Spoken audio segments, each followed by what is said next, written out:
당장 그 호랑이 눈빛을 가진 남자를 데려오시오. 사우디 칼리드 국왕이 다급하게 한국인을 찾았습니다.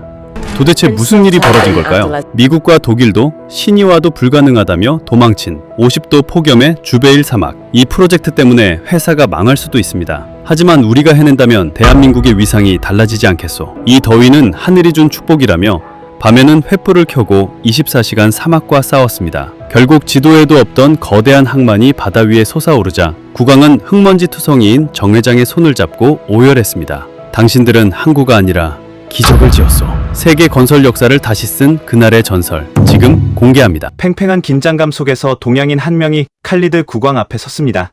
리야드 왕궁의 대회의실. 저는 평생 그 남자의 눈빛을 잊지 못할 것입니다.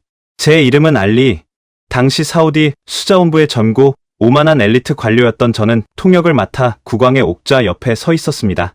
저는 그 볼품없는 동양인을 곁눈질로 훑어보았습니다. 그의 행색은 난루하기 짝이 없었습니다. 뒷굽이 달아빠진 구두, 유행이 한참 지난 헐렁한 양복, 그리고 바짝 마른 체구.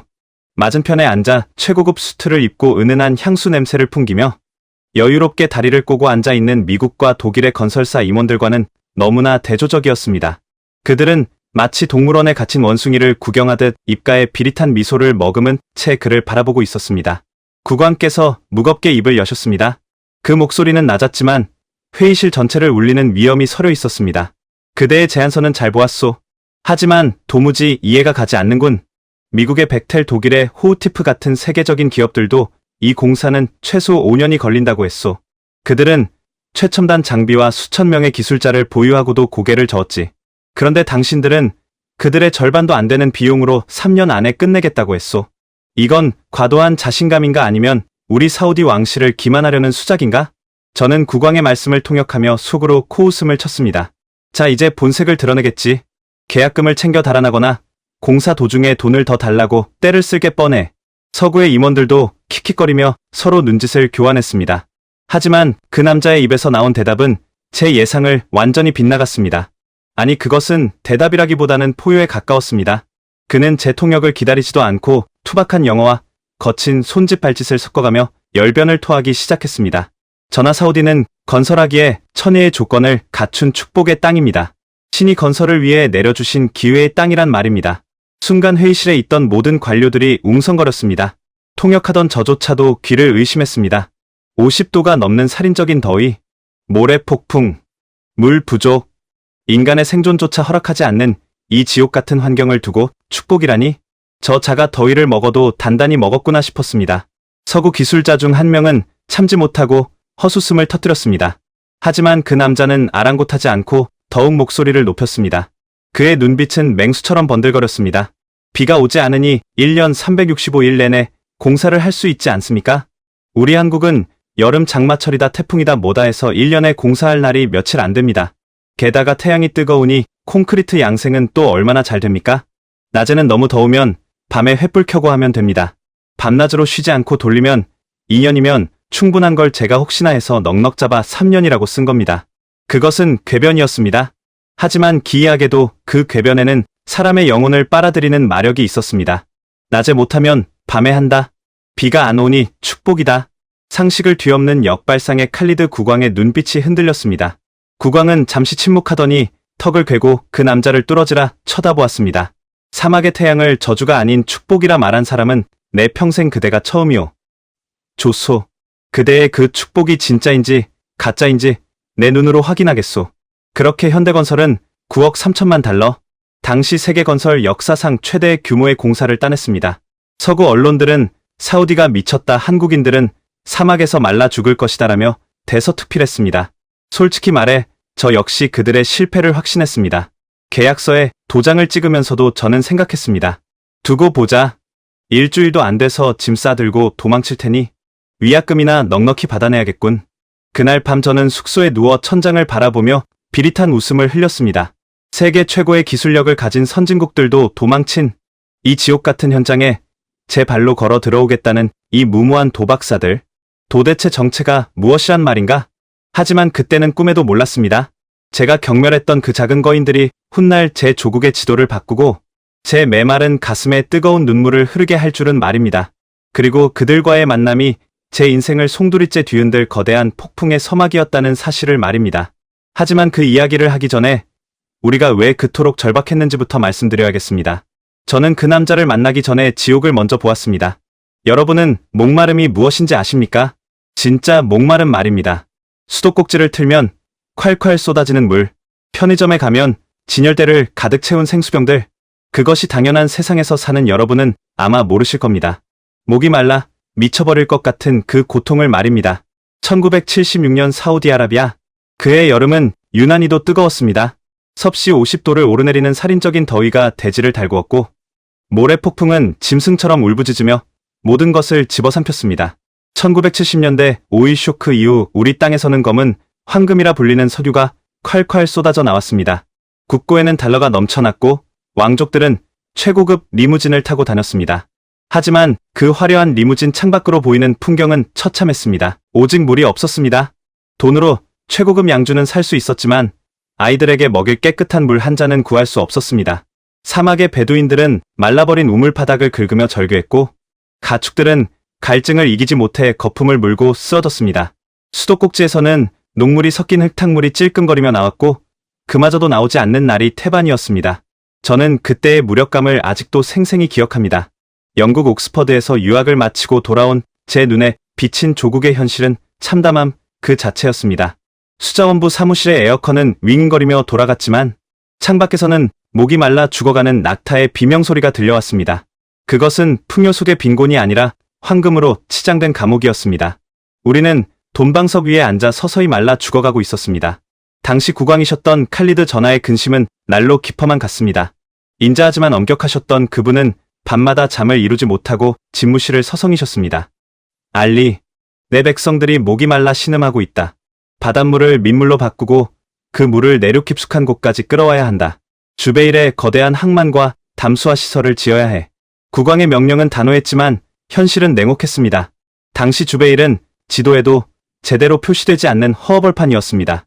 그곳에 세계 최대 규모의 산업단지와 항만 그리고 담수화 시설을 짓겠다는 계획은 누가 봐도 미친 짓이었습니다. 우리는 서구 열강의 선진 건설사들에게 도움을 요청했습니다. 미국, 영국, 독일의 유수한 기업들이 입찰에 참여했습니다. 그들은 헬리콥터를 타고 현장을 한 바퀴 휙 둘러보고는 에어컨이 빵빵한 호텔 회의실에 앉아 비웃음 섞인 표정으로 말했습니다. 불가능합니다, 전하. 이 더위와 모래 폭풍 속에서 그런 정밀한 공사는 할 수 없습니다. 게다가 공사 기간을 5년이나 단축하라니요? 신이 와도 못합니다. 그들의 눈빛에는 경멸이 서려 있었습니다. 우리를 그저 석유 덕분에 벼락부자가 된 미개인 취급을 했습니다. 그들은 천문학적인 공사비를 요구하면서도 실패에 대한 책임은 지지 않으려 했습니다.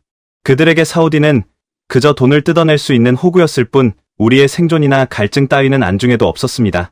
회의가 끝나고 서구 기술자들이 차가운 생수를 벌컥벌컥 마시는 모습을 보며 저는 주먹을 꽉 쥐었습니다. 내 조국이 내 가족이 목말라 죽어가는데 저들은 물을 낭비하며 우리를 조롱하고 있다니? 하지만 저에게는 그들에게 대꾸할 힘도 기술도 없었습니다. 그것이 뼈아픈 현실이었습니다. 칼리드 국왕께서는 깊은 한숨을 내쉬며 창밖의 붉은 사막을 바라보셨습니다.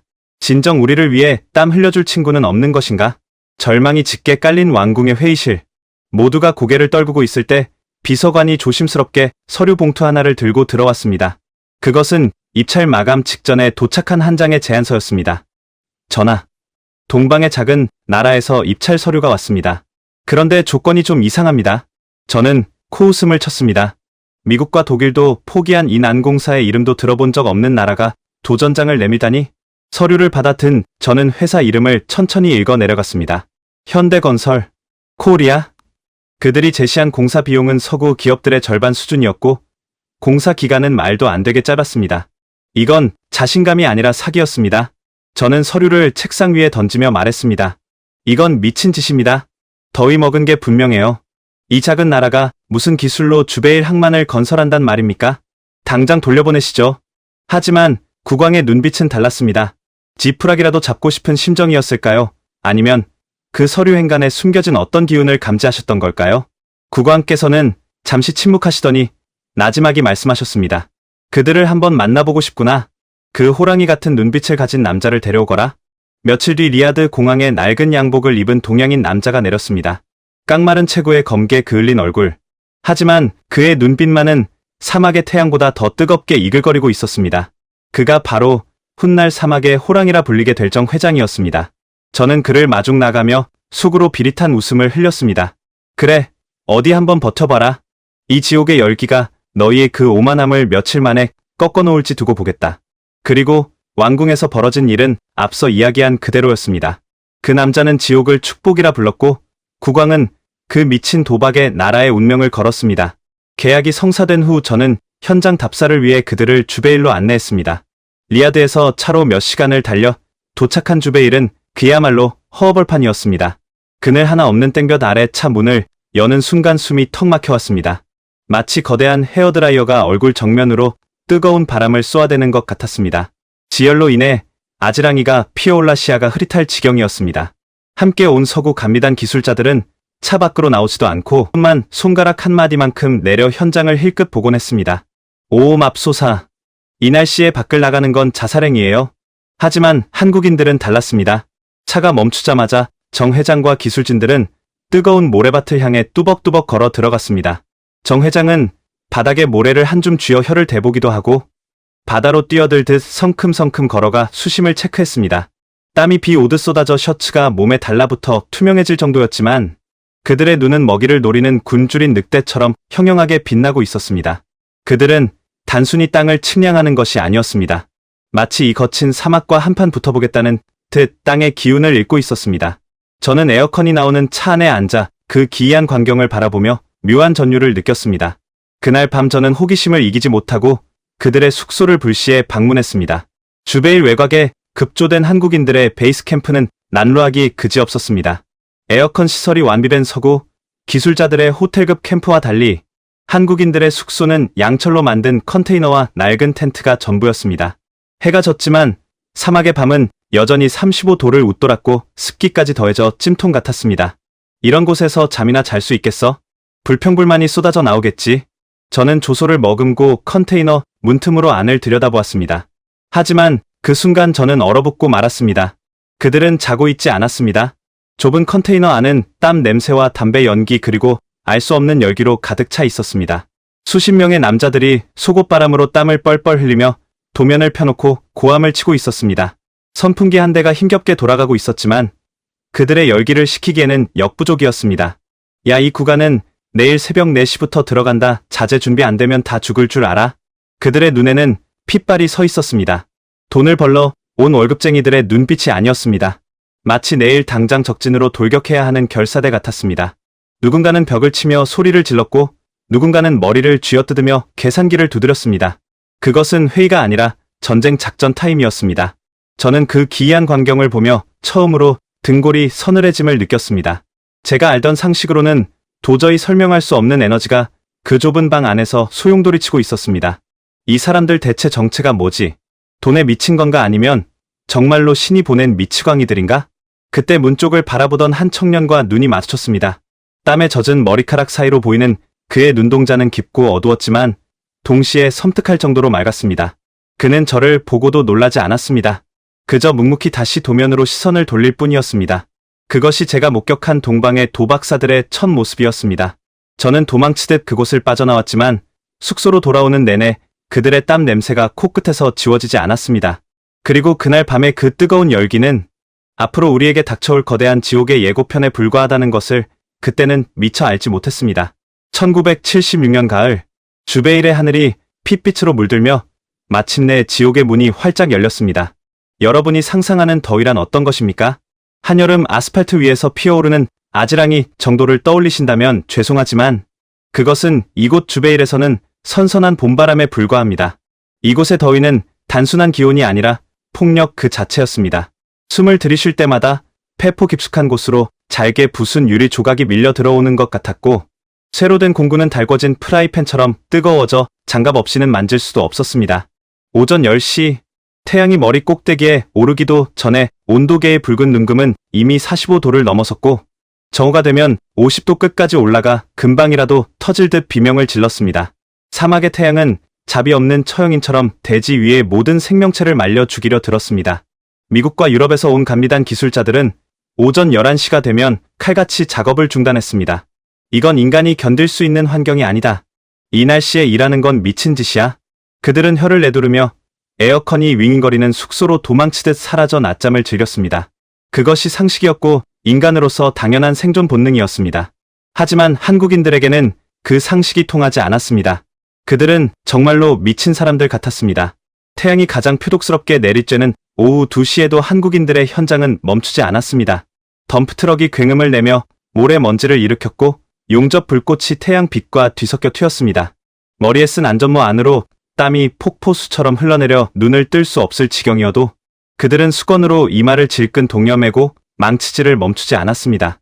저는 시차를 나갔다가 제 눈을 의심케 하는 충격적인 장면을 목격했습니다. 철근을 나르던 한 한국인 노동자가 비틀거리더니 그대로 뜨거운 모래밭에 고꾸라졌습니다. 열사병이었습니다. 당장 구급차를 불러야 한다고 소리치려던 찰나 동료가 달려와 그에게 미지근한 물 한 바가지를 끼얹었습니다. 그러자 쓰러졌던 남자가 벌떡 일어났습니다. 그리고는 믿을 수 없는 행동을 했습니다. 자신의 뺨이 터져라 세차게 때리기 시작한 것입니다. 짝짝 소리가 현장에 울려 퍼졌습니다. 정신 차려, 이 새끼야, 정신 차려야 해. 내 새끼들 학교 보내야지. 여기서 쓰러지면 끝이야. 그는 짐승 같은 괴성을 내지르며 다시 그 무거운 철근을 어깨에 짊어졌습니다. 저는 그 모습을 보며 공포심마저 느꼈습니다. 무엇이 저들을 저토록 독하게 만드는가? 저들은 고통을 느끼지 못하는 기계인가 아니면 고통조차 집어삼킨 괴물인가? 가장 큰 고통은 역시 물이었습니다. 아이러니하게도 바닷물을 민물로 만드는 세계 최대의 시설을 짓기 위해 왔지만 정작 그들은 마실 물 한 모금이 없어 고통받고 있었습니다. 급수차가 늦게 오는 날이면 노동자들은 갈라진 입술을 핥으며 바다 쪽을 하염없이 바라보았습니다. 눈앞에 넘실거리는 저 푸른 바다가 모두 짠물이라는 사실이 그들을 더욱 미치게 만들었습니다. 어느 날 해질녘 저는 한국인 숙소 뒤편에서 도저히 믿기 힘든 장면을 보았습니다. 노동자들이 드럼통에 받아놓은 시커먼 물로 몸을 닦고 있었습니다. 그것은 공사 장비에 열을 식히는 데 썼던 폐수였습니다. 기름띠가 둥둥 떠다니고 녹냄새가 진동하는 그 물을 그들은 마치 성수라도 되는 양 아껴가며 얼굴을 씻고 심지어 입안을 헹구기까지 했습니다. 역겨움과 안타까움에 제가 다가가서 소리쳤습니다. 이봐요, 그 물은 독입니다. 더러워서 쓰면 안 됩니다. 피부가 썩어 문드러질 거예요. 제 말을 통역해 들은 한 중년의 노동자가 수건으로 얼굴을 닦으며 씩 웃었습니다. 검게 그을린 얼굴 위로 하얀 이가 드러난 그 웃음은 묘하게 슬퍼 보였습니다. 괜찮습니다. 사막 모래보다는 낫지 않습니까? 내 몸 썩는 건 괜찮은데 한국에 있는 가족들한테 보낼 돈이 썩으면 안 되니까요. 깨끗한 물 샀을 돈이면 우리 딸내미 공책이 몇 권입니까? 그 순간 저는 그를 경멸의 눈으로 바라보던 것을 멈췄습니다. 대신 가슴 한구석에서 알 수 없는 묵직한 것이 치밀어 올라 목구멍을 막았습니다. 돈에 미친 사람들이라고 욕했던 제 자신이 한없이 부끄러워지는 순간이었습니다. 그들은 돈을 좇는 탐욕스러운 자들이 아니었습니다. 사막의 열기보다 더 뜨거운 가장의 무게를 짊어지고 가족의 생존을 위해 자신의 존엄마저 기꺼이 내려놓은 처절한 아버지들이었습니다. 밤이 되면 주베일 항만은 거대한 불야성을 이루었습니다. 정 회장의 호언장담대로 그들은 횃불과 투광 등을 수백 개씩 켜놓고 밤샘 작업을 강행했습니다. 멀리서 보면 마치 사막 한가운데 거대한 용암이 끓어오르는 것처럼 보였습니다. 서구 기술자들은 그 불빛을 보며 코리안들은 잠도 안 자는 도깨비들이라며 고개를 저었습니다. 하지만 제 눈에는 그 불빛이 다르게 보였습니다. 칠흑 같은 어둠 속에서 타오르는 저 수많은 불꽃, 그것은 단순한 조명이 아니었습니다. 한국인들이 자신의 생명을 조금씩 갉아 넣어 태우는 촛불이었습니다. 그들은 자신의 피와 땀을 연료 삼아 이 척박한 땅에 기적을 심고 있었습니다. 그렇게 1년이라는 시간이 지옥 같은 열기 속에서 흘러갔습니다. 그들의 무모한 도전이 조금씩 형태를 갖춰갈 무렵 아무도 예상치 못한 거대한 위기가 수평선 너머에서 다가오고 있었습니다. 울산 현대조선소에서 제작한 10층 빌딩 높이의 거대한 해상 구조물, 일명 자켓이 바다를 건너오고 있었던 것입니다. 태풍이 몰아치는 인도양을 뚫고 바지선 한 척에 의지해 오는 그 무모하고도 위험천만한 만약 그 거대한 구조물이 바다에 빠지거나 도착이 늦어진다면 한국 기업은 영구 추방이었고 사우디의 100년 꿈도 물거품이 될 절체절명의 상황이었습니다. 바다를 바라보는 제 심장은 터질 듯 뛰기 시작했습니다. 과연 그들은 대자연이 던진 이 거대한 도박판에서 살아남을 수 있을까요? 울산이라는 낯선 도시에서 출발한 거대한 철의 성이 바다를 건너오고 있다는 소식은 사우디 왕실을 발칵 뒤집어 놓았습니다. 그것은 단순한 화물 운송이 아니었습니다. 인류 역사상 그 누구도 시도해 본 적 없는 미친 도박이자 바다의 신 포세이돈을 향한 정면 도전이었습니다. 우리가 기다리는 것은 자켓이라 불리는 해상 구조물이었습니다. 말이 좋아 구조물이지, 그것은 무게만 수천 톤에 달하는 10층 빌딩만 한 강철 덩어리였습니다. 보통은 현장에서 조립하는 것이 상식입니다. 하지만 정 회장은 공사 기간을 단축하겠다며 그 거대한 철덩어리들을 한국에서 미리 만들어 배에 싣고 오겠다고 선언했습니다. 첫 번째 자켓의 도착이 가장 중요했습니다. 이것이 성공해야만 나머지 구조물들도 순차적으로 들어올 수 있었기 때문입니다. 울산에서 주베일 항만까지의 거리는 무려 12,000km. 비행기로도 한참이 걸리는 그 먼 거리를 동력도 없는 바지선 위에 거대한 빌딩을 얹어 끌고 온다니요. 서구의 해양 전문가들은 코웃음을 쳤습니다. 저건 자살행위입니다. 태풍 한 번이면 저 철덩어리는 바다 밑으로 가라앉아 거대한 어초가 되고 말 겁니다. 한국인들은 보험금을 노리는 게 분명해요. 저 역시 그들의 말에 동의할 수밖에 없었습니다. 지도를 펼쳐놓고 울산에서 주베일까지의 항로를 손가락으로 그어보았습니다. 필리핀 해협, 말라카 해협, 그리고 거친 파도가 춤추는 인도양. 그 길은 죽음의 아가리나 다름없었습니다. 시간이 흐를수록 불안감은 독버섯처럼 퍼져나갔습니다. 예정된 도착 날짜가 다가오고 있었지만 수평선 너머에서는 아무런 소식도 들려오지 않았습니다. 설상가상으로 인도양에 거대한 태풍이 발생했다는 기상청의 보고가 올라왔습니다. 왕궁의 공기는 차갑게 얼어붙었습니다. 칼리드 국왕의 인자하던 얼굴에도 그늘이 드리워졌습니다. 만약 그 자켓이 바다에 수장된다면 주베일 프로젝트는 그것으로 끝이었습니다. 사우디의 미래가 저 망망대해 위에서 흔들리는 뗏목 하나에 달려있는 셈이었습니다. 상부의 압박은 고스란히 저에게 쏟아졌습니다. 알리, 자네가 책임지게. 그 사기꾼들을 데려온 건 자네가 아닌가. 만약 실패하면 한국 기업은 영구 추방이고 자네 또한 옷을 벗을 각오를 해야 할 걸세. 제 속은 시커멓게 타들어갔습니다. 저는 분노를 참지 못하고 현장 사무실로 쳐들어갔습니다. 한국인 현장 소장은 낡은 책상 앞에 앉아 멍하니 무전기만 바라보고 있었습니다. 며칠을 꼬박 세웠는지 그의 눈은 퀭했고 수염은 덥수룩했습니다. 저는 책상을 주먹으로 내리치며 소리쳤습니다. 당신들 제정신입니까? 태풍이 온다는 걸 알면서도 배를 띄웠단 말입니까? 내 조국의 운명을 가지고 도박을 해요. 지금 당장 본국에 연락해서 배를 돌리라고 하시오. 아니면 다 가라앉았다고 이실직고하란 말입니다. 제 고함에도 소장은 미동조차 하지 않았습니다. 그는 천천히 고개를 들어 저를 바라보았습니다. 그 눈빛은 제가 예상했던 죄인의 눈빛이 아니었습니다. 두려움과 절박함, 그리고 그보다 더 깊은 어떤 신념이 뒤엉킨 기이한 눈빛이었습니다. 그가 갈라진 목소리로 입을 열었습니다. 알리 장관님, 우리 배는 돌아오지 않습니다. 아니, 돌아갈 연료도 없습니다. 뭐라고요? 그 배에 탄 선장과 선원들 모두 목숨 걸고 오는 겁니다. 태풍이 불면 파도를 피해 섬 뒤에 숨었다가 잠잠해지면 다시 옵니다. 밧줄이 끊어지면 몸으로라도 묶어서 끌고 올 사람들입니다. 그는 떨리는 손으로 담배 한 개비를 꺼내 물었습니다. 우리가 실패하면 사우디의 꿈도 사라지지만 우리 대한민국도 끝장입니다. 우리에게는 후퇴라는 단어가 없습니다. 반드시 옵니다. 기어서라도 옵니다. 그의 단호한 태도에 저는 할 말을 잃었습니다.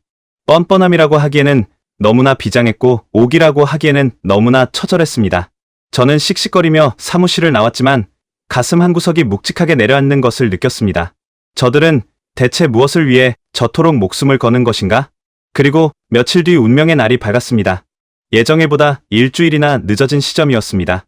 왕실에서는 이미 계약 파기를 위한 법률 검토에 들어갔다는 소문이 돌았습니다. 저는 초조함을 이기지 못하고 새벽부터 항구에 나가 수평선을 노려보았습니다. 바다는 야속할 정도로 고요했습니다.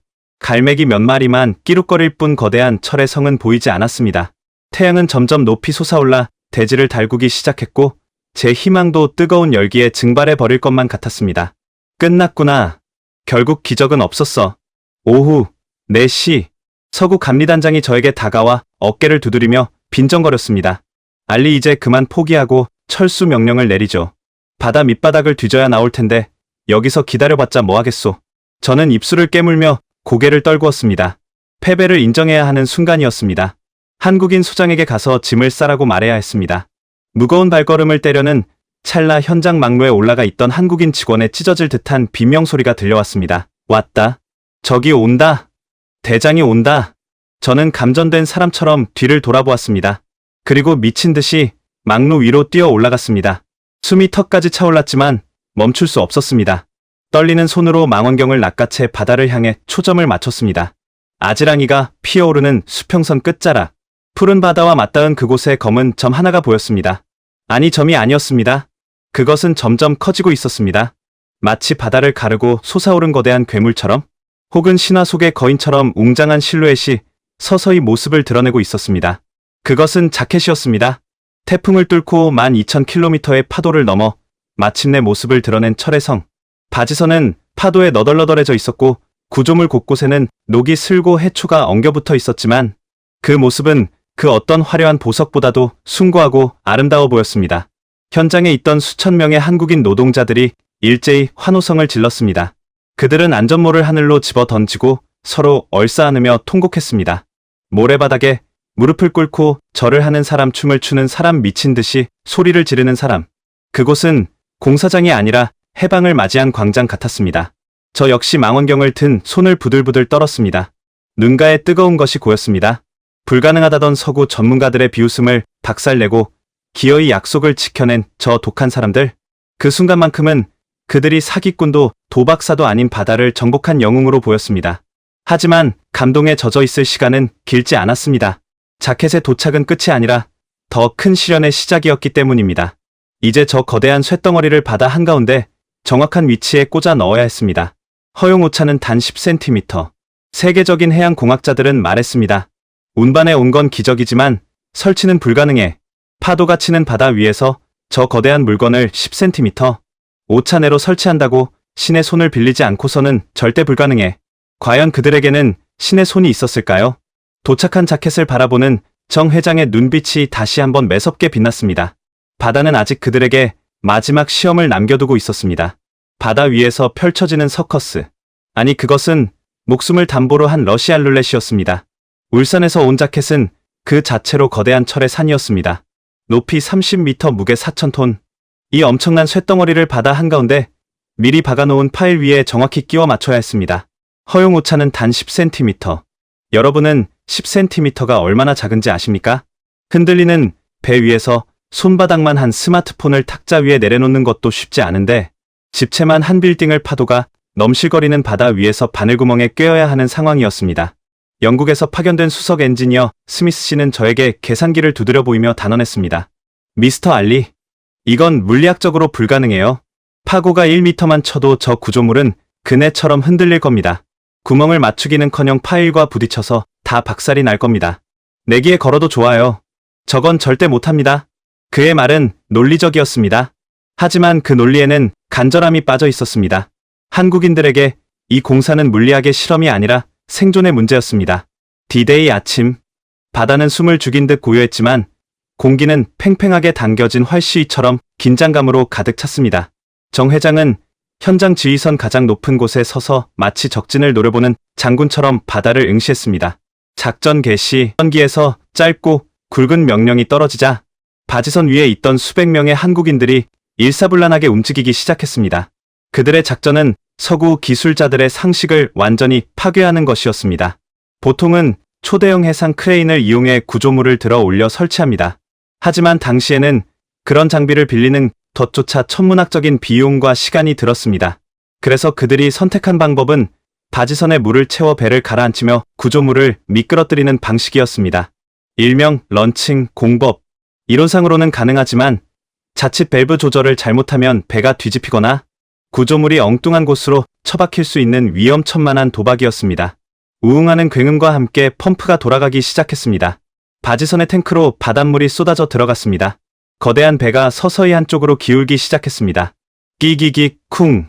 철과 철이 비명을 지르는 소리가 바다 한가운데 울려 퍼졌습니다. 그 소리는 마치 거대한 짐승이 죽기 전에 내지르는 단말마처럼 끔찍하고도 웅장했습니다. 기울어진 갑판을 타고 4,000톤의 구조물이 서서히 바다를 향해 미끄러져 내려갔습니다. 오 신이시여, 저러다 배가 뒤집히겠어. 옆에 있던 사우디 관료가 비명을 지르며 눈을 가렸습니다. 서구 기술자들도 입을 벌린 채 그 광경을 지켜보았습니다. 그것은 공사가 아니라 차라리 자살 행위에 가까워 보였습니다. 배는 금방이라도 침몰할 듯 위태롭게 기울어 있었습니다. 하지만 한국인들은 동요하지 않았습니다. 밸브를 잡은 기술자의 손은 정교한 외과 의사의 손길처럼 섬세하게 움직였고 깃발을 든 신호수는 파도의 리듬에 맞춰 춤을 추듯 수신호를 보냈습니다. 지금이다 놔라. 거대한 물보라와 함께 자켓이 바다로 떨어졌습니다. 쾅! 천둥 같은 소리와 함께 수십 미터의 물기둥이 치솟았습니다. 바지선이 요동쳤고 제 심장도 덜컥 내려앉았습니다. 자욱한 물안개가 거치자 바다 위로 우뚝 솟은 철의 성이 모습을 드러냈습니다. 이제 남은 건 확인뿐이었습니다. 과연 정확한 위치에 들어갔을까? 잠수부들이 바다로 뛰어들었습니다. 수중 용접과 측량을 담당하는 특공대원들이었습니다. 물 위에는 침묵만이 감돌았습니다. 1분, 2분, 3분. 무전기에서는 치지직거리는 잡음만 들려왔습니다. 그 짧은 시간이 저에게는 영겁처럼 느껴졌습니다. 스미스 엔지니어는 이미 실패를 확신한 듯 고개를 저으며 보고서를 작성할 준비를 하고 있었습니다. 그때 무전기에서 격앙된 목소리가 터져 나왔습니다. 현장 본부 여기는 수중팀. 어떻게 됐나 보고하라. 소장의 목소리가 가늘게 떨렸습니다. 오차 확인했습니다. 얼마인가? 5cm. 반복합니다. 오차 5cm 이내. 퍼펙트입니다. 순간 현장은 정적에 휩싸였습니다. 5cm. 허용 오차의 절반. 그것은 인간의 기술이 아니었습니다. 파도가 치는 바다 위에서 4,000톤짜리 쇳덩어리를 5cm 오차로 설치했다는 것은 달리는 말 위에서 바늘귀에 실을 꿰는 것과 같은 기적이었습니다. 와, 함성이 터진 건 한국인들이 아니었습니다. 우리 사우디 관료들과 심지어 서구 기술자들의 입에서 터져나온 탄성이었습니다. 스미스 엔지니어는 들고 있던 볼펜을 떨어뜨리며 멍하니 중얼거렸습니다. 신이시여, 저들은 마법사입니까? 어떻게 이런 일이 가능하죠? 저는 망원경으로 한국인들을 보았습니다. 그들은 환호하지 않았습니다. 서로를 부둥켜 안고 엉엉 울고 있었습니다. 승리의 기쁨 때문이 아니었습니다. 안도감. 실패하면 죽어서라도 책임을 지겠다던 그 무시무시한 압박감에서 해방된 자들의 처절한 울음이었습니다. 정 회장은 묵묵히 손수건을 꺼내 눈가를 훔치더니 투박한 손으로 기술자들의 등을 하나하나 두드려 주었습니다. 그 투박한 손길이 제 가슴을 강하게 때렸습니다. 저는 그때 처음으로 깨달았습니다. 기술은 머리에서 나오지만 기적은 가슴에서 나온다는 사실을. 저들이 만든 것은 단순한 철 구조물이 아니라 불가능에 도전하는 인간의 위대한 정신이었습니다. 도면과 계산기로는 설명할 수 없는 뜨거운 피가 저 차가운 쇳덩어리에 흐르고 있었습니다. 그날 밤 주베일의 밤하늘은 축제 분위기였습니다. 하지만 저는 알지 못했습니다. 바다와의 전쟁에서 승리한 그들에게 육지에서의 더 잔혹한 전쟁이 기다리고 있다는 것을 말입니다. 바깥의 적은 물리쳤지만 내부에서 골마 터지기 직전인 거대한 시한폭탄이 째깍거리고 있었습니다. 50도의 더위보다 무서운 것, 강철도 녹여버리는 염분보다 더 지독하게 사람의 마음을 파고드는 병. 그것은 바로 지독한 그리움과 고독이 만들어낸 관계였습니다. 한국인 숙소의 불빛이 그날따라 유난히 위태롭게 흔들리고 있었습니다. 바다 위에서 기적을 쏘아 올린 그 영웅들이 무너지는 데는 그리 오랜 시간이 걸리지 않았습니다. 강철은 불로 다스릴 수 있지만 사람의 마음은 불로도 물로도 다스릴 수 없는 법입니다.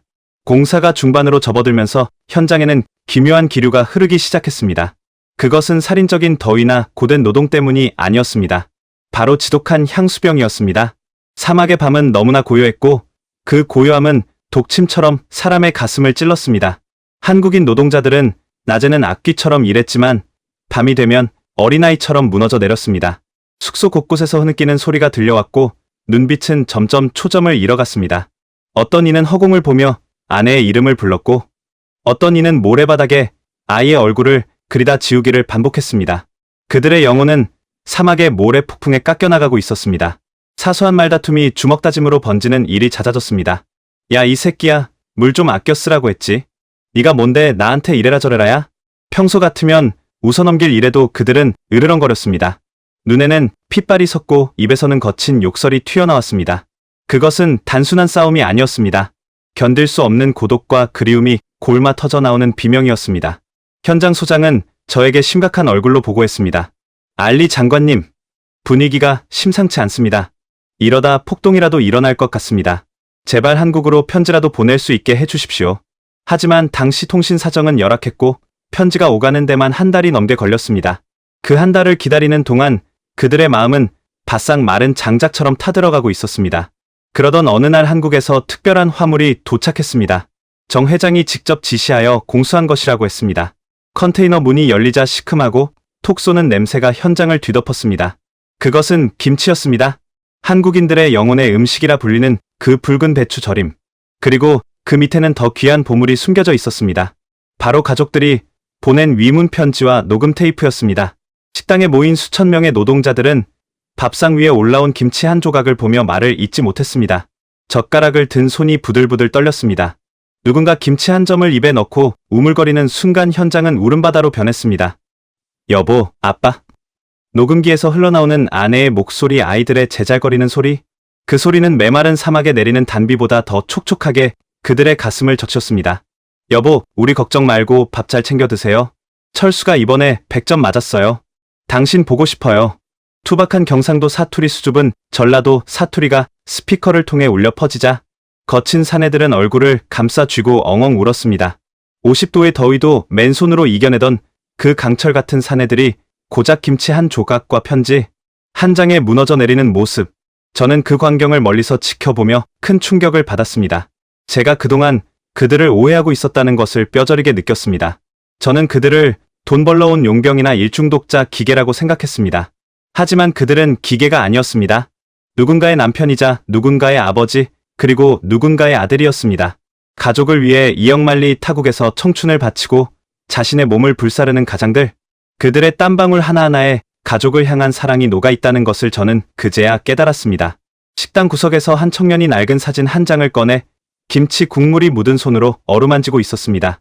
갓 태어난 아기의 사진이었습니다. 그는 사진에 입을 맞추며 중얼거렸습니다. 우리 아빠가 돈 많이 벌어서 갈게. 조금만 기다려. 아빠가 미안해. 그 모습을 보는 제 눈시울도 뜨거워졌습니다. 사막의 왕국에서 태어나 금수저를 물고 자란 저로서는 상상조차 할 수 없는 절박함과 숭고함이었습니다. 그들의 눈물 젖은 김치는 단순한 음식이 아니라 그들을 지탱하는 생명줄이자 고향의 품이었습니다. 그날 이후 현장의 분위기는 완전히 바뀌었습니다. 폭동 직전에 살벌했던 공기는 사라지고 다시 으쌰으쌰하는 활기가 돌기 시작했습니다. 김치와 편지가 그들에게 다시 일어설 힘을 준 것입니다. 가족을 위해서라면 지옥불이라도 건널 수 있다. 그들의 눈빛은 다시 호랑이처럼 빛났습니다. 저는 그들을 보며 묘한 연대감을 느꼈습니다. 비록 국적도 종교도 다르지만 가족을 사랑하는 마음 하나로 우리는 연결될 수 있지 않을까 하는 희망을 보았습니다. 하지만 평화도 잠시 사막은 우리에게 쉴 틈을 주지 않았습니다. 항만 공사가 마무리 단계에 접어들 무렵 이제는 물기를 내는 내륙 송수관 공사가 우리를 기다리고 있었습니다. 그리고 그 길목에는 악마의 아가리라 불리는 최악의 난코스가 입을 벌리고 있었습니다. 다이너마이트로도 깨지지 않는 강철 안반지대, 중장비의 이빨이 다 부러져 나가는 그곳을 뚫어야만 사우디 국민들에게 물을 보낼 수 있었습니다. 과연 가족의 사랑으로 재무장한 그들이 사막의 심장부까지 뚫어낼 수 있을까요? 한국인 소장이 결연한 표정으로 곡괭이를 집어 들었습니다. 항만 공사가 사우디의 관문을 여는 일이었다면 내륙 송수관 공사는 사우디의 심장에 혈관을 꽂는 대수술이었습니다. 주베일 앞바다에서 만든 담수를 리야드까지 끌어오는 460km의 대장정? 그것은 단순한 파이프 매설이 아니라 말라 죽어가는 왕국의 생명을 불어넣는 성스러운 의식이었습니다. 하지만 사막의 신은 그 성스러운 길을 쉽게 허락하지 않았습니다. 공사 구간의 중간 지점 일명 악마의 등뼈라 불리는 거대한 안반지대가 우리의 앞길을 가로막았습니다. 그곳은 흙이 아니었습니다. 태고적부터 굳어온 화강암 덩어리들이 겹겹이 쌓인 천연 요새였습니다. 최신형 굴착기의 드릴이 바위에 닿자마자 굉음을 내며 부러져 나갔습니다. 다이너마이트를 터뜨려도 흰 연기만 피어올라 마치 바위가 우리를 비웃는 듯했습니다. 꽝! 꽝! 하루에도 수십 번씩 폭파음이 들렸지만 전진 속도는 하루에 고작 1리터도 되지 않았습니다. 공사 기간은 이미 한계에 다다르고 있었습니다. 서구 갑니다는 다시 고개를 저었습니다. 우회해야 합니다. 이 바위를 뚫는 건 불가능해요. 노선을 변경하면 6개월이 더 걸리겠지만 그게 유일한 방법입니다. 하지만 정 회장은 단호했습니다. 우회하면 파이프 길이가 늘어나고 수압이 떨어집니다. 그러면 리야드 시민들이 마실 물이 줄어듭니다. 무조건 뚫어야 합니다. 그날부터 처절한 육탄전이 시작되었습니다. 기계가 멈추자 한국인들은 곡괭이와 정을 들고 바위산으로 달려들었습니다. 50도가 넘는 땡볕 아래 우통을 벗어젖힌 수백 명의 사내들이 바위를 쪼아대는 소리가 깡깡깡. 그 소리는 마치 거대한 메트로놈처럼 사막의 정적을 규칙적으로 찢어놓았습니다. 저는 현장을 방문했다가 그 광경에 압도당하고 말았습니다. 그들의 손은 이미 피투성이었습니다. 굳은 살이 박히고 터져서 붕대를 감았지만 그 위로 붉은 피가 배어나오고 있었습니다. 그런데도 그들의 망치질은 멈추지 않았습니다. 한 늙은 노동자가 바위 틈에 정을 받고 망치를 내리쳤습니다. 그의 얼굴은 땀과 돌가루로 범벅이 되어 있었지만 눈빛만은 형형하게 살아 있었습니다. 영감님 좀 쉬었다 하세요. 그러다 쓰러집니다. 젊은 반장이 말렸지만 노인은 고개를 저었습니다. 내 손주 녀석이 편지에 그러더라. 할아버지가 만든 물길 덕분에 사우디 친구들이 물 마실 수 있게 되면 좋겠다고. 그 약속 지켜야지. 내 몸 부서지는 건 상관없어. 저는 그 말을 듣고 망치로 머리를 얻어맞은 듯한 충격을 받았습니다. 그들은 단순히 돈을 벌기 위해 일하는 것이 아니었습니다. 지구 반대편에 있는 얼굴도 모르는 내 조국의 아이들을 위해 자신의 뼈를 깎고 있었습니다. 그것은 국경을 초월한 인류이자 숭고한 희생이었습니다. 그날 밤 저는 잠을 이룰 수 없었습니다. 에어컨 바람이 유난히 차갑게 느껴졌습니다. 침대에 누워 천장을 바라보는데 귓가에 깡깡하는 망치 소리가 환청처럼 들려왔습니다. 나는 무엇을 하고 있는가? 저 이방인들은 내 나라를 위해 피를 흘리는데 나는 에어컨 바람이나 쐬며 보고서나 쓰고 있지 않은가? 부끄러움이 밀려왔습니다. 다음날 아침 저는 결심을 하고 현장 소장을 찾아갔습니다. 소장님, 제가 도울 일은 없습니까? 소장은 의아한 표정으로 저를 바라보았습니다. 장관님께서요. 위험합니다. 사무실에 계시죠? 아니요. 저도 돕고 싶습니다. 곡괭이질은 못해도 물이라도 나르겠습니다. 그리고 상부에 보고해서 지원 인력을 더 요청하겠습니다. 그날부터 저와 사우디 공무원들은 한국인들과 함께 현장을 누렸습니다. 처음에는 쭈뼛거리던 사우디 인부들도 한국인들의 열정에 감화되어 하나둘씩 옷을 벗고 작업에 동참했습니다. 알리, 물 좀 줘. 여기 있습니다, 형님. 어느새 우리는 서로를 형님, 동생이라 부르며 하나가 되어갔습니다. 한국인 노동자가 건네준 믹스커피 한 잔을 나눠 마시며 우리는 언어의 장벽을 넘어 마음을 나누었습니다. 그 믹스커피의 달달한 맛은 제 인생에서 가장 맛있는 커피였습니다.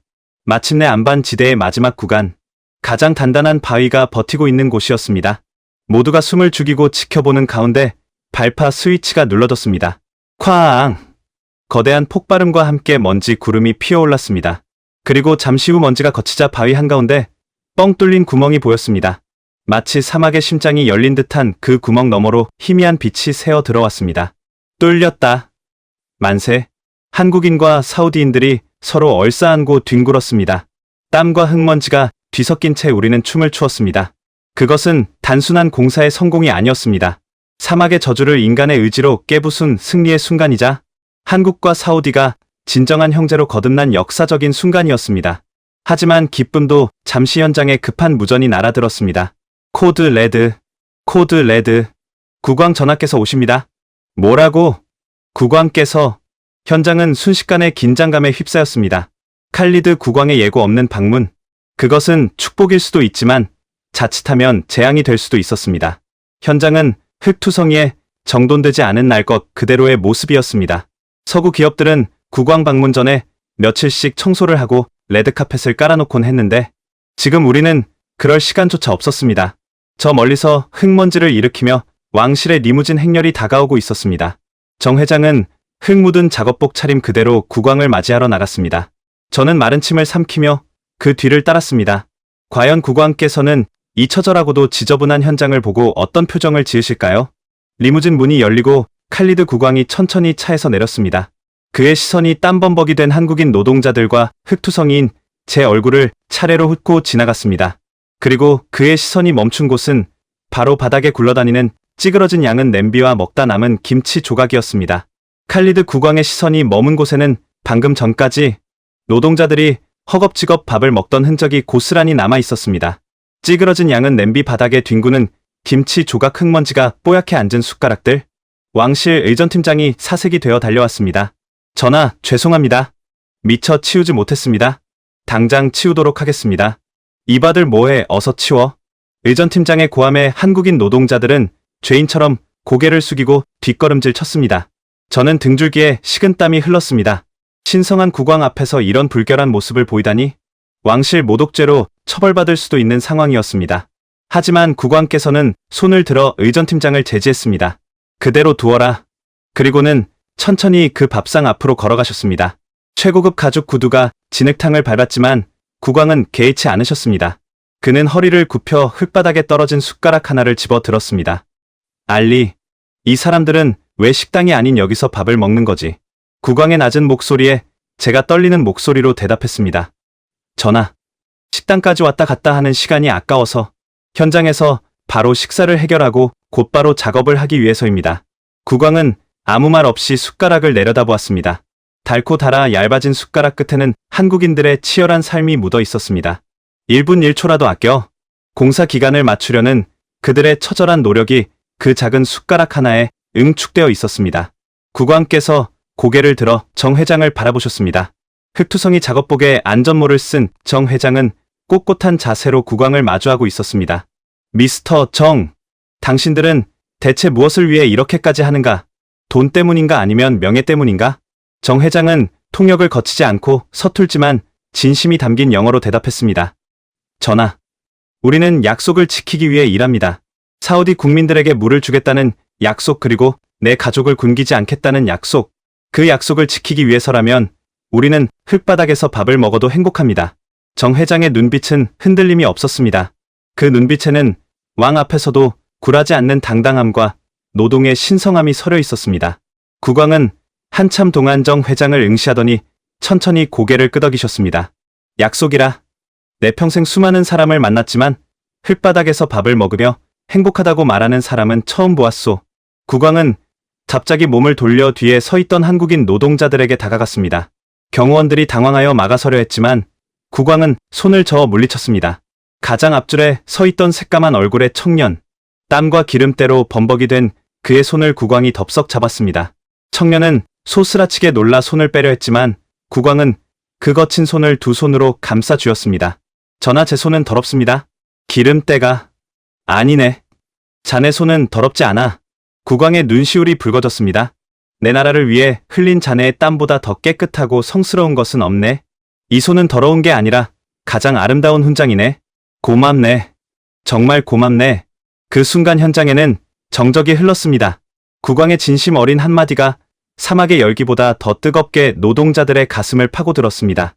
청년의 눈에서 굵은 눈물방울이 뚝뚝 떨어져 국왕의 손등을 젖혔습니다. 그것은 기적이었습니다. 절대군주인 국왕과 이방인 노동자가 손을 맞잡고 눈물을 흘리는 장면. 신분도 국적도 종교도 초월한 인간 대 인간으로서의 뜨거운 교감이었습니다. 저는 그 모습을 보며 가슴속 깊은 곳에서 뜨거운 덩어리가 울컥 치솟는 것을 느꼈습니다. 우리는 그들을 돈 주고 부리는 하인으로 생각했지만 그들은 우리를 위해 피를 흘리는 형제였습니다. 국왕께서는 그것을 알아보신 겁니다. 국왕은 그날 예정된 일정을 모두 취소하고 한국인들과 함께 흙바닥에 앉아 식사를 하셨습니다. 찌그러진 냄비에 담긴 김치찌개와 식어버린 밥. 하지만 국왕께서는 그 어떤 왕실 만찬보다 맛있게 드셨습니다. 이 붉은 음식은 맵지만 힘이 나는군요.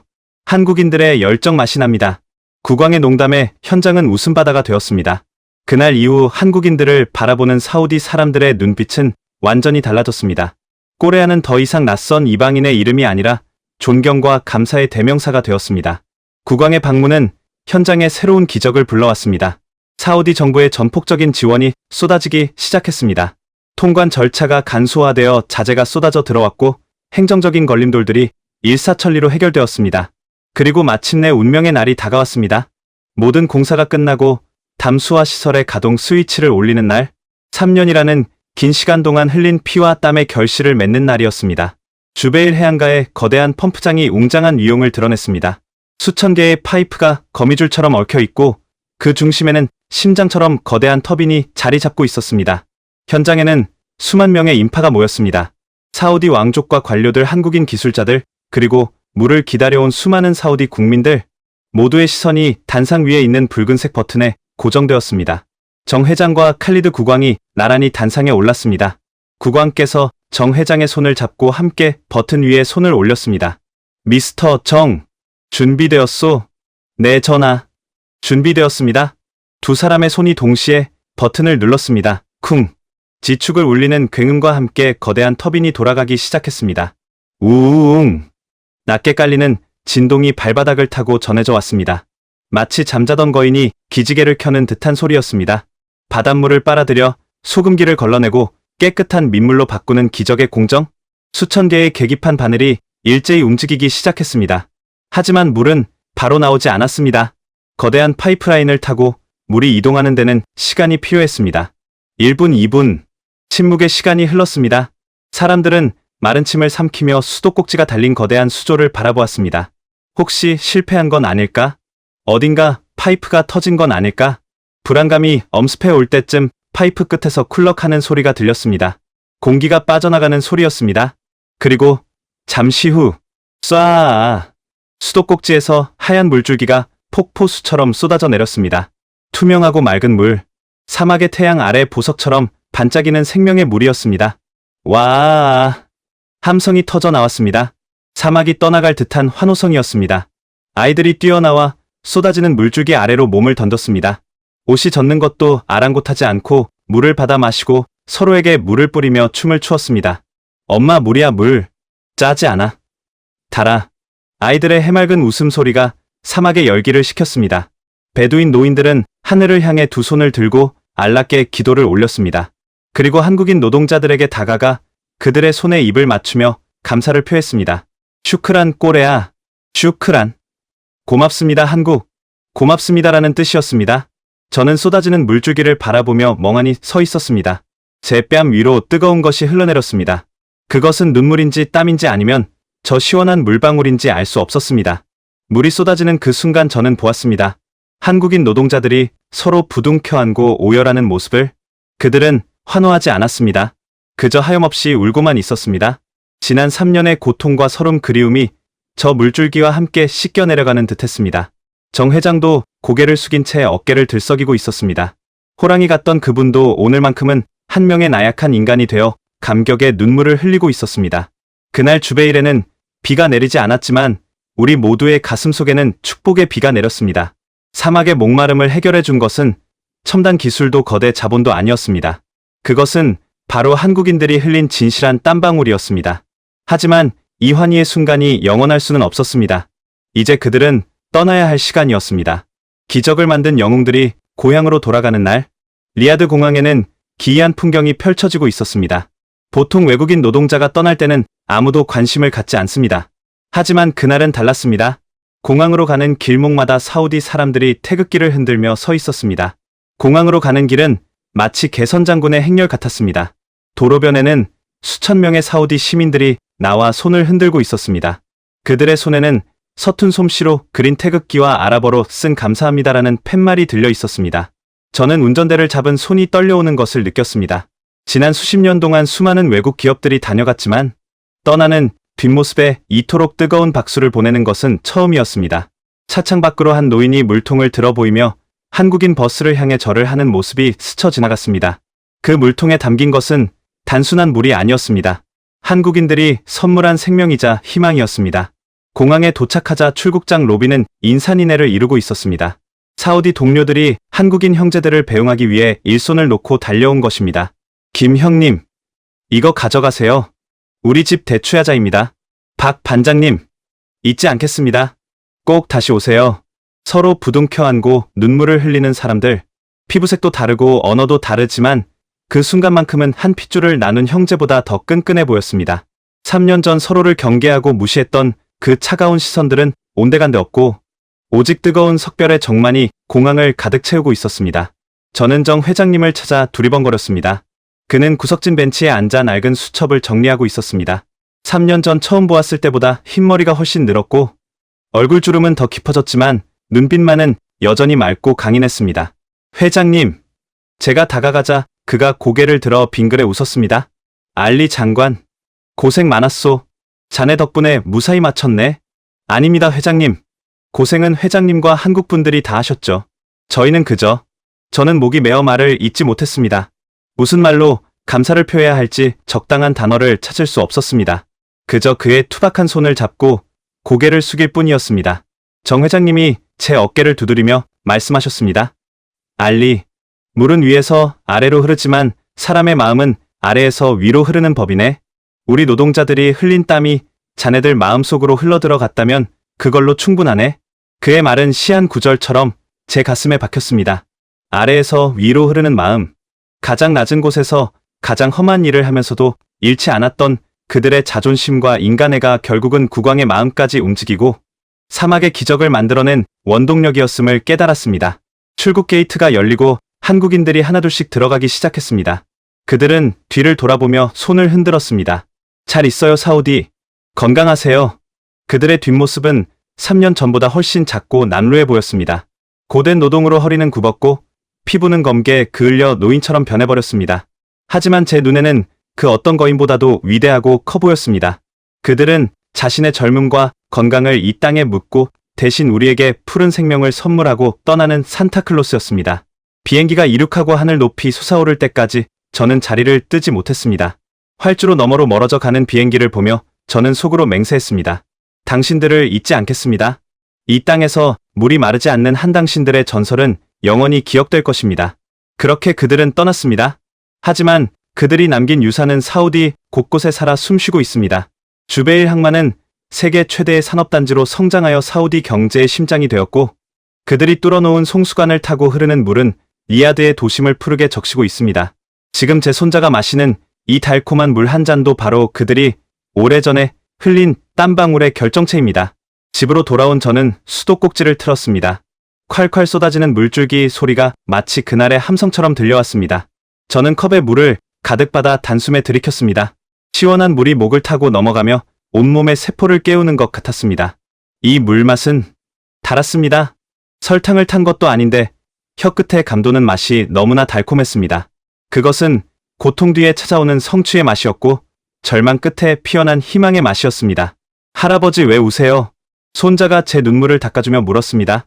저는 손자를 무릎에 앉히고 말했습니다. 아니란다. 슬퍼서 우는 게 아니야. 너무 고마워서, 너무 그리워서 우는 거란다. 그날 밤 저는 꿈을 꾸었습니다. 오래전 그 뜨거웠던 주베일의 현장? 횃불을 밝히고 밤샘 작업을 하던 한국인들의 모습이 파노라마처럼 스쳐 지나갔습니다. 꿈속에서 그들은 웃고 있었습니다. 땀범벅이 된 얼굴로 환하게 웃으며 저에게 손짓하고 있었습니다. 알리 힘내. 우린 할 수 있어. 잠에서 깬 저는 창밖을 내다보았습니다. 리야드의 새벽 하늘이 푸르게 밝아오고 있었습니다. 문득 책상 위에 놓인 신문 기사가 눈에 들어왔습니다. 네옴시티 프로젝트 한국 기업 대거 참여. 제2의 중동붐 기대. 심장이 다시 뛰기 시작했습니다. 오래전에 그 기적이 다시 재현되려는 것일까요? 사막의 모래바람 속에 묻혀있던 그들의 전설이 다시 깨어나고 있었습니다. 저는 옷을 주섬주섬 챙겨 입었습니다. 늙은 몸이지만 가만히 있을 수 없었습니다. 그들이 다시 온다는데 내 형제들이 다시 이 땅을 찾아온다는데 마중이라도 나가야 하지 않겠습니까? 현관문을 나서는데 문득 오래전 정 회장님이 하신 말씀이 떠올랐습니다. 사막은 시련을 주지만 그 시련을 이겨낸 자에게는 영원한 친구를 선물한다. 그렇습니다. 우리는 시련 속에서 만났고 땀으로 우정을 빚어냈습니다. 그리고 이제 그 우정은 반세기를 넘어 새로운 역사를 쓰려하고 있습니다. 저 멀리 사막의 지평선 너머로 붉은 태양이 솟아오르고 있었습니다. 마치 오래전 그날처럼 뜨겁고 강렬한 태양이었습니다. 하지만 이제 그 태양은 더 이상 두려움의 대상이 아니었습니다. 우리에게는 그 태양마저도 축복으로 바꿀 수 있는 기적의 파트너가 있으니까요. 저는 지팡이를 짚고 천천히 하지만 힘차게 걸음을 옮겼습니다. 새로운 기적을 맞이하러 가는 길, 제 가슴 속에는 20대 청년 알리의 뜨거운 피가 다시 돌고 있었습니다. 그리고 그 길 끝에는 아마도 저를 기다리는 반가운 얼굴들이 있겠지요. 오늘의 사우디아라비아, 홍해의 푸른 물결이 넘실거리는 북서부 타북 지역, 저는 지팡이에 의지한 채 모래 언덕 위에 서 있습니다. 제 눈앞에는 인류가 한 번도 꿈꾸지 못했던 공상과학 영화 같은 풍경이 펼쳐지고 있습니다. 네옴시티, 사막과 바다를 가로지르는 거대한 유리 성벽 더 라인이 건설되고 있는 현장입니다. 오래전 주베일이 인간의 한계에 도전하는 투쟁의 장소였다면 이곳은 인간의 상상력을 시험하는 미래의 실험실입니다. 하늘에는 드론이 벌떼처럼 날아다니고 땅에서는 자율주행 중장비들이 개미처럼 움직이고 있습니다. 하지만 제 눈을 사로잡은 것은 최첨단 로봇이나 화려한 조감도가 아니었습니다. 현장 한가운데 펄럭이고 있는 저 익숙한 깃발, 흰 바탕에 붉고 푸른 태극 문양, 바로 태극기였습니다. 심장이 쿵하고 내려앉았습니다. 오랜 세월이 흘렀지만 저 깃발은 여전히 제 가슴을 뛰게 만드는 마법 같은 힘을 가지고 있었습니다. 할아버지, 저기가 한국 사람들이 일하는 곳이에요. 함께 온 손자가 손가락으로 가리켰습니다. 저는 떨리는 발걸음을 옮겨 그곳으로 다가갔습니다. 안전모를 쓴 젊은 기술자들이 도면이 띄워진 태블릿 PC를 들고 토론을 하고 있었습니다. 그들의 장비는 세련되었고 옷차림은 깔끔했습니다. 오래전 러닝셔츠 바람에 곡괭이를 들고 있던 그 처절한 모습과는 딴판이었습니다. 하지만 저는 보았습니다. 그 세련된 곡을 너머로 빛나는 그들의 눈빛을. 그 눈빛은 오래전 정 회장의 눈빛과 똑같았습니다. 불가능을 가능으로 만들겠다는 도끼, 그리고 내 가족과 조국을 위해 기필코 해내겠다는 그 뜨거운 열망. 겉모습은 변했지만 그들의 혈관 속에 흐르는 한국인 특유의 DNA는 조금도 변하지 않았습니다. 제가 다가가자 한 젊은 엔지니어가 저를 보고 공손히 고개를 숙였습니다. 안녕하십니까, 어르신. 현장이 위험하니 안전선 밖으로 이동해 주시겠습니까? 유창한 영어였지만 저는 그에게 서툰 한국어로 말을 걸었습니다. 안녕하세요. 한국 사람입니까? 청년은 깜짝 놀란 듯 눈을 크게 떴습니다. 네, 한국인입니다. 한국말을 하실 줄 아세요? 조금 압니다. 아주 오래전에 당신들의 아버지에게 배웠지요. 저는 그의 손을 잡았습니다. 굳은 살 하나 없이 매끄러운 손이었지만 그 손에서 전해지는 온기는 오래전 국왕 전하가 잡았던 그 노동자의 손처럼 뜨거웠습니다. 자네는 왜 이 먼 사막까지 왔는가? 한국은 이제 잘 사는 나라가 되었지 않은가? 더 이상 이런 고생을 하지 않아도 될 텐데. 청년은 잠시 생각하더니 웃으며 대답했습니다. 할아버지가 그러셨거든요. 사우디는 기회의 땅이라고. 사실 저희 할아버지가 70년대에 주베일 항만 공사를 하셨습니다. 어릴 때부터 할아버지 무용담을 귀에 못이 박히도록 듣고 자랐어요. 사막의 모래바람이 맵지만 그 끝은 달콤하다고 하셨죠. 할아버지가 흘린 땀이 있는 곳에 저도 제 땀을 보태고 싶어서 왔습니다. 저는 순간 숨이 턱 막혀왔습니다. 핏줄. 그렇습니다. 이것은 단순한 비즈니스가 아니었습니다. 할아버지에서 손자로 이어지는 거대한 역사의 핏줄이었습니다. 오래전 그들이 사막에 심은 것은 단순한 콘크리트 기둥이 아니라 신뢰라는 이름의 씨앗이었던 것입니다. 그 씨앗이 반세기를 지나 거대한 나무가 되어 다시 우리에게 그늘을 드리워주고 있었습니다. 빈살만 왕세자가 네옴시티라는 천문학적인 프로젝트의 파트너로 다시 한국을 선택했을 때 세계는 의아해했습니다. 기술력이 뛰어난 나라는 많았습니다. 자본이 풍부한 나라도 많았습니다. 하지만 사우디 왕실의 대답은 명확했습니다. 우리는 가장 싼 가격을 써낸 나라가 아니라 가장 뜨거운 심장을 가진 나라를 원한다. 오래전 우리와 함께 모래바닥에서 뒹굴며 약속을 지켰던 그 친구들을 믿는다. 신뢰는 종이 계약서로 만들어지는 것이 아닙니다. 그것은 층층이 쌓인 시간과 그 시간 속에 스며든 진심으로 만들어지는 것입니다. 한국인들이 주베일에서 보여준 그 무모하리만큼 정직한 약속 이행이 오늘날 네옴의 기적을 만드는 초석이 된 것입니다. 저는 청년의 어깨를 두드려주며 말했습니다. 자네 할아버지는 영웅이었네. 그리고 자네도 영웅일세. 부탁하네. 이 사막에 다시 한번 기적의 꽃을 피워주게. 걱정 마세요. 우리는 한국인이잖아요. 안 되면 되게 하라. 그게 우리 전공입니다. 청년의 씩씩한 대답에 저는 주름진 눈가로 눈물을 훔쳤습니다. 안 되면 되게 하라. 오래전 정 회장이 입버릇처럼 하던 그 말을 손자 뻘되는 청년에게서 다시 듣게 되다니. 시간은 흐르는 것이 아니라 돌고 도는 것인가 봅니다. 집으로 돌아오는 차 안에서 저는 차창 밖으로 끝없이 펼쳐진 사막을 바라보았습니다. 이제 저 사막 위에는 거울처럼 빛나는 직선 도시가 세워지고 있습니다. 바닷물이 민물이 되어 흐르고 척박한 땅에는 푸른 숲이 조성되고 있습니다. 그리고 사람들은 기억할 것입니다. 이 황무지를 지상 낙원으로 바꾸고 있는 마법사들이 있다고. 동방의 작은 나라에서 온 거인들이 자신의 피와 땀으로 사막의 지도를 다시 그리고 있다고 말입니다. 어린 손자가 제 손을 잡으며 물었습니다. 할아버지, 한국 사람들은 마법사예요. 어떻게 사막에 그런 걸 만들어요? 저는 손자의 머리를 쓰다듬으며 대답했습니다. 그래, 그들은 마법사란다. 하지만 그들이 부리는 마법은 지팡이나 주문으로 하는 게 아니야. 가족을 사랑하는 마음, 그리고 약속을 목숨보다 소중히 여기는 진심. 그게 그들의 마법이란다. 이야기를 마치며 저는 탁자 위에 놓인 물 한 잔을 바라봅니다. 오래전 주베일의 파이프에서 콸콸 쏟아지던 그 생명의 물.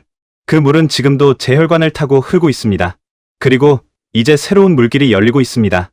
여러분이 지금 누리고 있는 풍요와 발전 그 이면에는 누군가의 희생이 있었음을 기억해 주십시오. 섭씨 50도의 열기 속에서 가족 사진 한 장을 품에 안고 버텨냈던 그 아버지들의 눈물을 기억해 주십시오. 우리는 그들을 건설 노동자라 불렀지만 역사는 그들을 사막의 영웅이라 기록할 것입니다. 그리고 사우디아라비아의 모래바람이 멈추지 않는 한 우리와 한국의 우정은 영원히 묻히지 않는 전설로 남을 것입니다. 이것으로 늙은 알리의 긴 이야기를 마칩니다. 부디 여러분의 삶에도 마르지 않는 기적의 샘물이 솟아나기를 기도하겠습니다. 슈크란. 감사합니다. 나의 영원한 형제들이여. 오늘 이야기 가슴 뜨거워지셨나요? 가족을 위해 50도 열사의 땅에서 젊음을 바친 아버지들의 희생이 있었기에 오늘의 대한민국이 존재할 수 있었습니다. 가슴이 뜨거워지셨다면 지금 바로 댓글창에 당신들의 땀방울을 잊지 않겠습니다라고 남겨주세요. 여러분의 그 짧은 다짐이 잊혀가는 영웅들에게 바치는 가장 큰 위로가 됩니다. 이 위대한 역사가 전 세계에 널리 퍼질 수 있도록 구독과 공유로 함께 해주세요.